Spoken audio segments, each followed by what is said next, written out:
ಪ್ರಸ್ತುತ ನ್ಯೂಸ್ನ ವಿಶೇಷ ಕಾರ್ಯಕ್ರಮಕ್ಕೆ ಸ್ವಾಗತ. ನಾನು ಬಶೀರ್ ಅಡ್ಯನಡ್ಕ. ಮಧ್ಯಪ್ರಾಚ್ಯದ ಯುದ್ಧದಲ್ಲಿ ಇರಾನಿನ ಹೋರಾಟದ ಆ ದಿಟ್ಟತನದ ಬಗ್ಗೆ ನಾವು ಮಾತನಾಡಿದರೆ ಕೆಲವರು ನಮ್ಮ ಮೇಲೆ ಕೊಳಕು ನಾಲಿಗೆಯಿಂದ ದಾಳಿ ಮಾಡ್ತಾರೆ. ಇರಾನಿನ ಹೋರಾಟದ ಬಗ್ಗೆ ಏನಾದರೂ ಸಕಾರಾತ್ಮಕವಾಗಿ ಮಾತಾಡಿದರೆ ಅದು ಇಸ್ರೇಲಿನ ಪ್ರೇಮಿಗಳಿಗೆ ಹಿಡಿಸ್ತಾ ಇಲ್ಲ. ಅವರ ಪ್ರಕಾರ ಇರಾನಿಗೆ ಬಿದ್ದ ಹೊಡೆತಕ್ಕೆ ಅದು ಪ್ರತಿರೋಧದ ಶಕ್ತಿ ಉಳಿಸ್ಕೊಂಡಿಲ್ಲ. ಇರಾನ್ ಒಂದ ಶರಣಾಗುತ್ತೆ ಅಥವಾ ಮಾತುಕತೆಗಾಗಿ ಟೇಬಲ್ಗೆ ಬರುತ್ತೆ ಅಂತಾನೆ ವಾದ ಮಾಡ್ತಾ ಇದ್ದಾರೆ. ಸುಖ ಸುಮ್ಮನೆ ಇರಾನಿಗೆ ಬಿಲ್ಡಪ್ ಕೊಡಲಾಗ್ತಿದೆ ಅಂತ ದೂರ್ತಾ ಇದ್ದಾರೆ. ಇದೊಂಥರ ಮಾಹಿತಿ ಯುದ್ಧ ಅಂತಾನು ಟೀಕಿಸುವವರಿದ್ದಾರೆ. ಆದರೆ ಈ ಇಸ್ರೇಲ್ ಪ್ರೇಮಿಗಳು ಮತ್ತು ಅರಬ್ ಗುಲಾಮರಿಗೆ ಶಾಕ್ ಆಗುವಂತಹ ಮಾಹಿತಿಯನ್ನ ಸ್ವತಃ ಅಮೆರಿಕದ ಅಧ್ಯಕ್ಷರೇ ನೀಡಿದ್ದಾರೆ. ಅಮೆರಿಕದ ಅಧ್ಯಕ್ಷರು ಹೇಳಿದಂತೆ ಇರಾನಿನ ಪ್ರತಿರೋಧ ಅವರಲ್ಲಿ ದಿಗ್ಭ್ರಮೆ ಮತ್ತು ಅಚ್ಚರಿ ಮೂಡಿಸಿದೆ. ಹಾಗೆ ಅಮೆರಿಕ ಮಾತುಕತೆಗೆ ರೆಡಿ ಇದ್ರು, ಇರಾನ್ ಮಾತುಕತೆಗೆ ಬರ್ತಾ ಇಲ್ಲ ಅಂತಾನು ಟ್ರಂಪ್ ಹೇಳಿದ್ದಾರೆ. ಯುದ್ಧ ನಿಲ್ಲಿಸಲು ನಾವು ಕೇಳಿಕೊಂಡ್ರು ಇರಾನ್ ಒಪ್ತಾ ಇಲ್ಲ ಅಂತ ಟ್ರಂಪ್ ಹೇಳಿದ್ದಾರೆ. ಇದ್ಯಾವುದು ಅಂತೆಕಂತೆಗಳ ಮಾಹಿತಿ ಅಲ್ಲ ರೀ. ಇದು ಸ್ವತಃ ಟ್ರಂಪ್ ಅವರು ಮಾಧ್ಯಮಗಳ ಮುಂದೆ ಆಡಿರುವ ಮಾತುಗಳು. ಅವರ ಹೇಳಿಕೆಗಳು ರೆಕಾರ್ಡ್ ಆಗಿದೆ, ಅದನ್ನ ಜಗತ್ತು ನೋಡಿದೆ. ಇಸ್ರೇಲ್ ಪ್ರೇಮಿಗಳೇ, ನೀವು ತಿಳ್ಕೊಳ್ಳಿ, ಯುದ್ಧರಂಗದಲ್ಲಿ ಈ ಕ್ಷಣಕ್ಕೂ ಇರಾನ್ ಒಂದು ಹೆಜ್ಜೆ ಹಿಂದೆ ಇಟ್ಟಿಲ್ಲ. ಅಮೆರಿಕ ಮತ್ತು ಇಸ್ರೇಲ್ ಜೊತೆಯಾಗಿ ದಾಳಿ ಮಾಡ್ತಾ ಇದ್ರು, ಇರಾನ್ ಒಂಚೂರು ಕೂಡ ಬಗ್ಗಿಲ್ಲ. ಇರಾನ್ ಈಗಲೂ ದಿಟ್ಟವಾಗಿ ಪ್ರತಿರೋಧ ಕೊಡ್ತಾ ಇದೆ, ಪ್ರತೀಕಾರ ತೀರಿಸ್ತಾ ಇದೆ. ಇರಾನಿನ ಪ್ರತೀಕಾರ ಹೇಗಿದೆ ಅಂದ್ರೆ ಅದನ್ನ ನೋಡಿ ಸ್ವತಃ ಅಮೆರಿಕ ಅಧ್ಯಕ್ಷ ಟ್ರಂಪ್ ಅವರೇ ದಿಗ್ಭ್ರಮೆಗೊಂಡಿದ್ದಾರೆ. ಇದು ನಾವು ಸುಮ್ಮನೆ ಮಾತಿಗಾಗಿ ಹೇಳ್ತಾ ಇಲ್ಲ ರೀ. ಈ ಮಾತನ್ನ ಟ್ರಂಪ್ ಅವರು ಹೇಳಿರೋದು. ಇರಾನಿನ ಪ್ರತೀಕಾರ ಇದೆಯಲ್ಲ, ಅದನ್ನ ಕಂಡು ನಾವೇ ದಿಗ್ಭ್ರಮೆಗೊಂಡಿದ್ದೇವೆ ಅಂತ ಟ್ರಂಪ್ ಹೇಳಿದ್ದಾರೆ. ನಮ್ಮ ದಾಳಿಗೆ ಪ್ರತಿಯಾಗಿ ಇರಾನ್ ಈ ರೀತಿಯಾಗಿ ರಿಯಾಕ್ಟ್ ಮಾಡುತ್ತೆ ಅಂತ ನಾವು ನಿರೀಕ್ಷೆಯೇ ಮಾಡಿರಲಿಲ್ಲ ಅಂತಾನು ಟ್ರಂಪ್ ಹೇಳಿದ್ದಾರೆ. ಇರಾನ್ನಿಂದ ಇಂತಹ ಪ್ರತಿದಾಳಿಯನ್ನ ಯಾರು ನಿರೀಕ್ಷೆ ಮಾಡಿರಲಿಲ್ಲ ಅಂತ ಹೇಳಿರುವ Trump, Saudi, Qatar, UAE, Bahrain, Kuwait ಮೇಲೆ ಇರಾನ್ ದಾಳಿ ನಡೆಸುತ್ತೆ ಅಂತ ನಾವು ನಿರೀಕ್ಷಿಸಿರಲಿಲ್ಲ ಅಂತ ಹೇಳಿದ್ದಾರೆ. ಇರಾನಿನ ಪ್ರತೀಕಾರವನ್ನ ಕಂಡು ನಾವು ದಿಗ್ಭ್ರಮೆಗೊಂಡಿದ್ದೇವೆ ಅಂತ ಒಪ್ಕೊಂಡಿದ್ದಾರೆ. ಇರಾನಿನ ಪ್ರತೀಕಾರದ ತೀವ್ರತೆ ನಮ್ಮಲ್ಲಿ ಅಚ್ಚರಿ ಮೂಡಿಸಿದೆ ಅಂತಾನು ಹೇಳಿದ್ದಾರೆ. ಇರಾನ್ ತನ್ನ ನೆರೆ ದೇಶಗಳ ಮೇಲೆ ದಾಳಿ ಮಾಡಬಾರ್ದಿತ್ತು ಅಂತಾನು ಹೇಳಿದ್ದಾರೆ. ಈಗ ಹೇಳಿ ಅಂದ ಭಕ್ತರೆ, ಇಸ್ರೇಲ್ ಭಕ್ತರೆ, ಇರಾನ್ ದಿಟ್ಟವಾಗಿ ಹೋರಾಡಿಲ್ವಾ? ಸೂಪರ್ ಪವರ್ಗೆ ಮಣ್ಣು ಮುಕ್ಕಿಸಿಲ್ವಾ? ಅದರ ಬಗ್ಗೆ ಯಾರಾದ್ರೂ ಮೆಚ್ಚುಗೆ ವ್ಯಕ್ತಪಡಿಸಿದ್ರೆ ನಿಮ್ಗೆ ಯಾಕ್ರಿ ಇವ್ರಿ? ಟ್ರಂಪ್ ಅವರೇ ಇರಾನಿನ ಹೋರಾಟ ಕಂಡು ದಿಗ್ಭ್ರಮೆಗೊಂಡಿರುವಾಗ ನೀವ್ಯಾಕೆ ಇರಾನನ್ನ ನಗಣ್ಯ ಅಂತ ಬಿಂಬಿಸೋಕೆ ನೋಡ್ತಾ ಇದ್ದೀರಿ?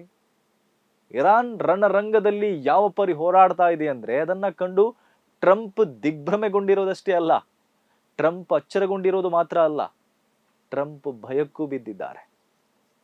ಟ್ರಂಪ್ ಅವರ ಮಾತುಗಳನ್ನ ಆಲಿಸುವಾಗ ಅವರನ್ನ ಈಗ ಇರಾನ್ ಭಯ ಕಾಡ್ತಾ ಇದೆ ಅಂತ ಅನ್ಸುತ್ತೆ. ಟ್ರಂಪ್ ಹೇಳ್ತಾರೆ, ಯುದ್ಧ ನಿಲ್ಲಿಸೋಕೆ ನಾವು ರೆಡಿ ಇದ್ದೇವೆ, ಆದ್ರೆ ಇರಾನ್ ರೆಡಿ ಇಲ್ಲ ಅಂತ. ಯುದ್ಧ ನಿಲ್ಲಿಸಲು ನಾವು ಕೇಳಿದ್ರು ಇರಾನ್ ಕೇಳ್ತಾ ಇಲ್ಲ ಅಂತ ಅಮೆರಿಕದ ಅಧ್ಯಕ್ಷರೇ ಹೇಳ್ತಾ ಇದ್ದಾರೆ. ಇದ್ಯಾವುದು ಅಂತೆಕಂತೆಗಳ ಸುದ್ದಿ ಅಲ್ಲ, ಮಾಧ್ಯಮದ ಮುಂದೆ ಟ್ರಂಪ್ ಅವರೇ ಆಡಿರುವ ಮಾತುಗಳಿದು. ಇವೆಲ್ಲ ರೆಕಾರ್ಡ್ ಆಗಿರುವ ಟ್ರಂಪ್ ಅವರ ಸ್ಟೇಟ್ಮೆಂಟ್ಗಳು. ಇಡೀ ಜಗತ್ತು ಕೇಳ್ತಾ ಇದೆ, ನೋಡ್ತಾ ಇದೆ. ಯುದ್ಧ ನಿಲ್ಲಿಸಲು ನಮ್ಮೊಂದಿಗೆ ಒಪ್ಪಂದಕ್ಕೆ ಬರಲು ಇರಾನ್ ಒಪ್ತಾ ಇಲ್ಲ ಅಂತ ಟ್ರಂಪ್ ಹೇಳ್ತಾ ಇದ್ದಾರೆ. ಈ ಮಟ್ಟಕ್ಕೆ ಬಂತು ನೋಡಿ ಮಧ್ಯಪ್ರಾಚ್ಯದ ಯುದ್ಧ. ಸ್ವಲ್ಪ ಸಮಯದ ಹಿಂದೆ ಇದೇ ಟ್ರಂಪ್ ಹೇಳಿದ್ದು ಏನಂದ್ರೆ ಇರಾನ್ ಕದನ ವಿರಾಮಕ್ಕೆ ರೆಡಿ ಇದೆ, ಆದ್ರೆ ನಾವು ರೆಡಿ ಇಲ್ಲ ಅಂತ.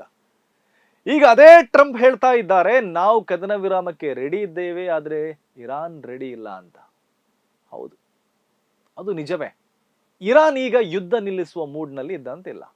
ಅಮೆರಿಕ ಮತ್ತು ಇಸ್ರೇಲ್ ಶುರು ಮಾಡಿರುವ ಯುದ್ಧ ನಿಲ್ಲಿಸಲು ಅವರಿಂದ ಸಾಧ್ಯವಿಲ್ಲ ಅಂತ ಹೇಳ್ತಿರುವ ಇರಾನ್ ಈ ಯುದ್ಧವನ್ನ ಹೇಗೆ, ಯಾವಾಗ ಅಂತ್ಯ ಮಾಡಬೇಕು ಅನ್ನೋದನ್ನ ಇರಾನ್ ತೀರ್ಮಾನ ಮಾಡುತ್ತೆ ಅಂತ ಹೇಳ್ತಾ ಇದೆ. ಅಂದ್ರೆ ಇರಾನನ್ನ ಆಕ್ರಮಿಸಲು ಬಂದಿರುವ ಸೂಪರ್ ಪವರ್ ದೇಶಗಳಿಗೆ ಇರಾನನ್ನ ಆಕ್ರಮಿಸಲು ಸಾಧ್ಯವಿಲ್ಲ ಮತ್ತು ಇರಾನ್ ಆಡಳಿತ ಶರಣಾಗುವುದಿಲ್ಲ ಎಂಬ ಸಂದೇಶವನ್ನ ಸ್ಪಷ್ಟವಾಗಿ ನೀಡಿದ್ದಾರೆ. ಈ ಟ್ರಂಪ್ ಮೊದಲಿಗೆ ಏನ್ ಭಾವಿಸಿದ್ರು? ಇರಾನಿನ ಮೇಲೆ ದಾಳಿ ಮಾಡಿ ಬೇಗನೆ ಇರಾನನ್ನ ನಿಯಂತ್ರಣಕ್ಕೆ ಪಡೆದು ಅಲ್ಲಿನ ಆಡಳಿತವನ್ನ ಬದಲಾವಣೆ ಮಾಡಿ ಅಮೆರಿಕ ಪರವಾದ ಪೊಪೆಟ್ ಸರ್ಕಾರವನ್ನ ಸ್ಥಾಪನೆ ಮಾಡುವುದು ಅವರ ಲೆಕ್ಕಾಚಾರ ಆಗಿತ್ತು.